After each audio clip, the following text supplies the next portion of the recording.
And let me show you. They have actually had a monkey that broke its back. So its spinal cord was severed. The monkey was paralyzed from the waist down.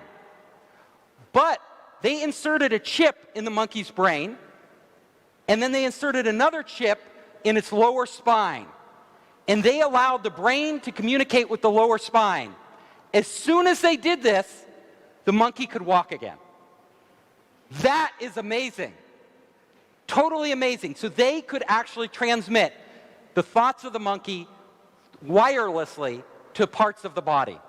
But it gets even more amazing than that. So they now have, in a laboratory, monkeys with chips in their brain. And then they have an electric wheelchair.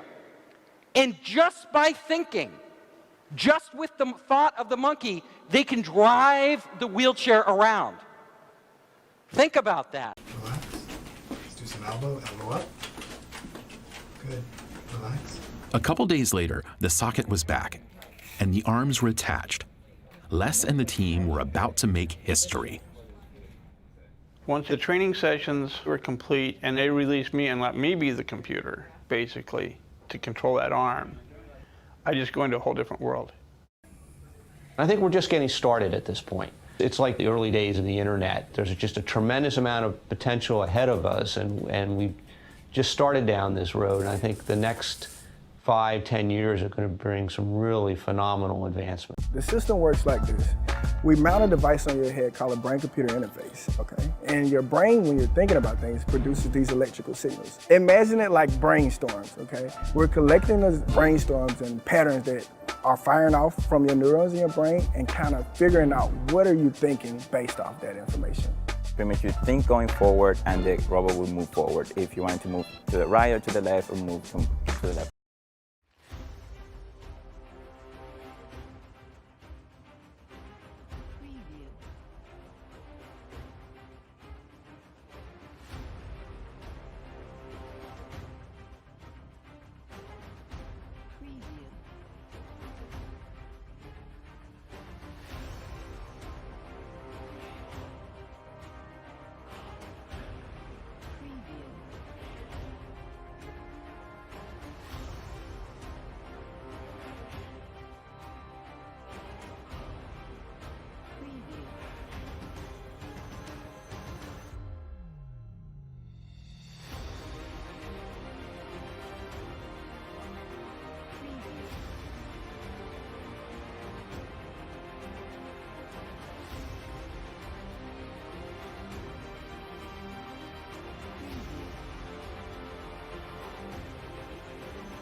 Preview.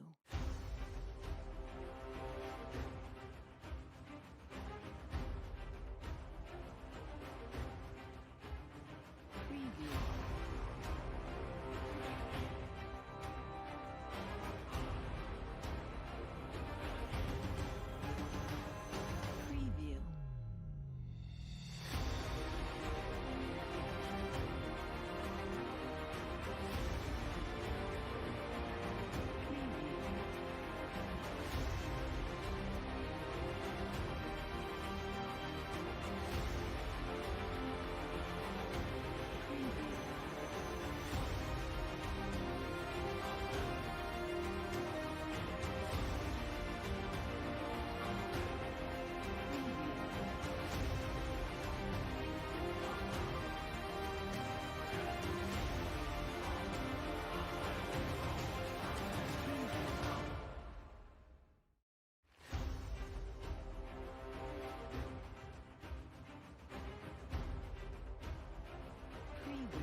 And even more interesting, scientists have done experiments with rats, and they have chips in the rat's brain.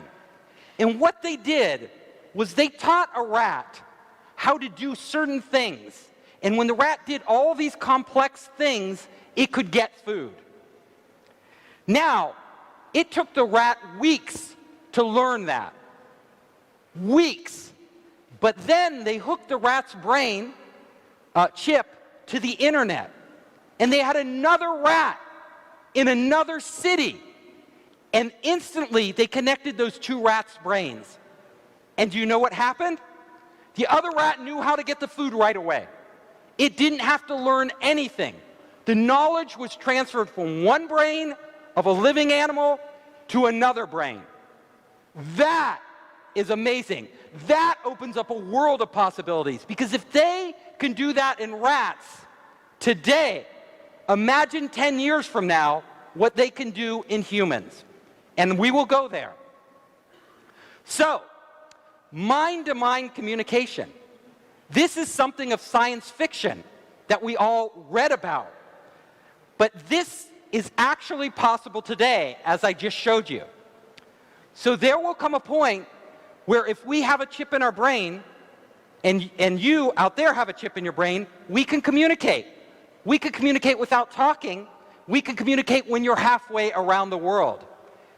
And we can exchange knowledge.